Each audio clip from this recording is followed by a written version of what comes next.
Sunday, week's end, time to extract the lessons. Every Sunday I sit down and ask, what did I learn this week? What worked? What didn't? What am I taking forward? This isn't about perfection. It's about paying attention. Here are the 3 things I learned this week. Lesson 1. Resolutions are lies. We tell ourselves. This week I wrote about decisions versus resolutions, and then I had to confront my own pattern. The uncomfortable truth. I've been making resolutions disguised as decisions. I'm going to eliminate 2 clients in January. Sounds like a decision. But it's actually a resolution. It's activity-based, not identity-based.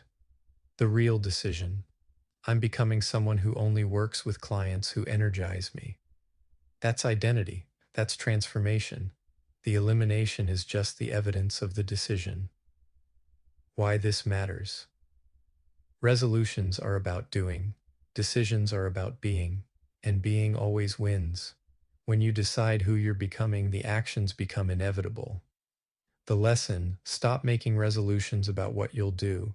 Start making decisions about who you'll become. The win clarity. I rewrote my 5 decisions this week to be identity-based, not activity-based. The loss, ego.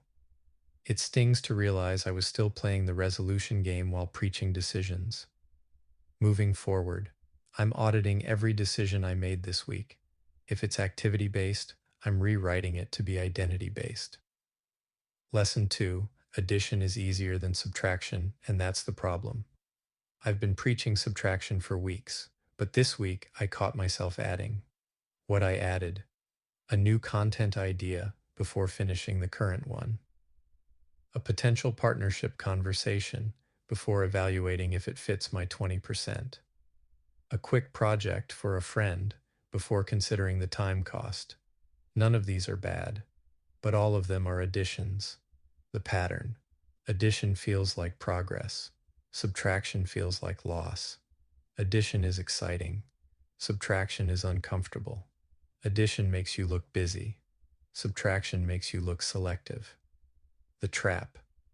I was adding because it felt easier than subtracting, but every addition was stealing from my 20%. The lesson, addition is the default. Subtraction requires discipline. And discipline is what separates transformation from optimization. The win. I caught the pattern before it became a problem. The lost time. I spent 3 hours on quick projects that didn't move the needle. Moving forward. New rule. Before I add anything, I have to eliminate something. For every yes, there must be a no. Lesson 3. Peace isn't passive, it's designed. I've been saying peace is infrastructure for weeks, but this week I realized I'm not actually designing for it.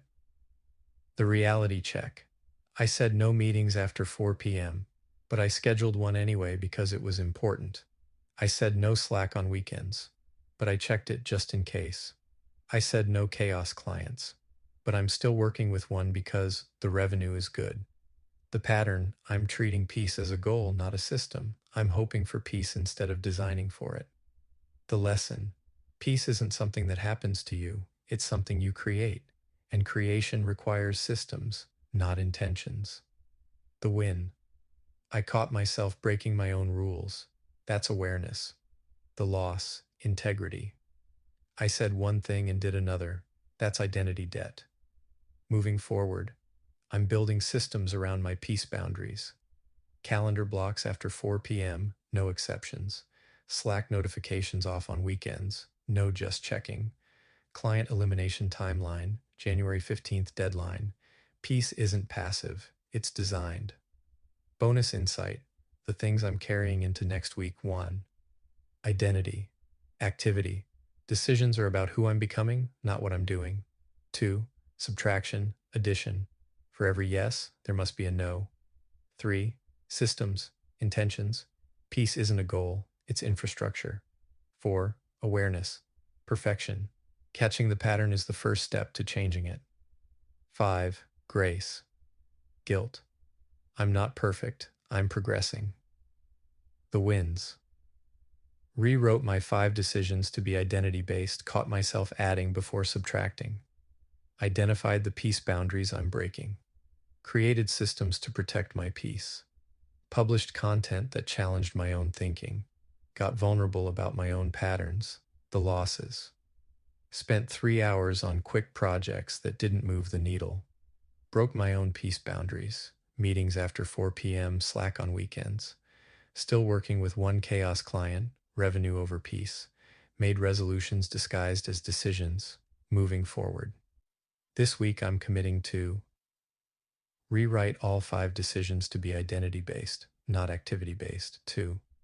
Eliminate one thing before I add anything new. 3. Build systems around my peace boundaries, calendar blocks, Slack off, client elimination timeline. Track motion versus momentum again to see if the 30-minute planning rule is working. Actually follow through on the boundaries I set, no exceptions. What I'm reading next week. Essentialism by Greg McKeown, rereading for the subtraction mindset. The One Thing by Gary Keller, to clarify my 20%. What I'm grateful for. This week kicked my ass. Again. And I'm grateful for it. The discomfort forced me to confront patterns I'd been avoiding. The frameworks gave me language for what I was feeling. The community engagement showed me I'm not alone in this work. And the lessons created space for what actually matters. Your turn. 3 questions for your Sunday reflection. What's one thing you learned this week about yourself, your business, your patterns? 2. What's one win, even a small one? 3. What's one thing you're committing to next week? Drop your answers in the comments. Let's learn out loud together. One lesson, 1 week, one transformation at a time. Grace over guilt, always. See you Tuesday for the next deep dive. Rest well, reflect deeply, come back ready to build.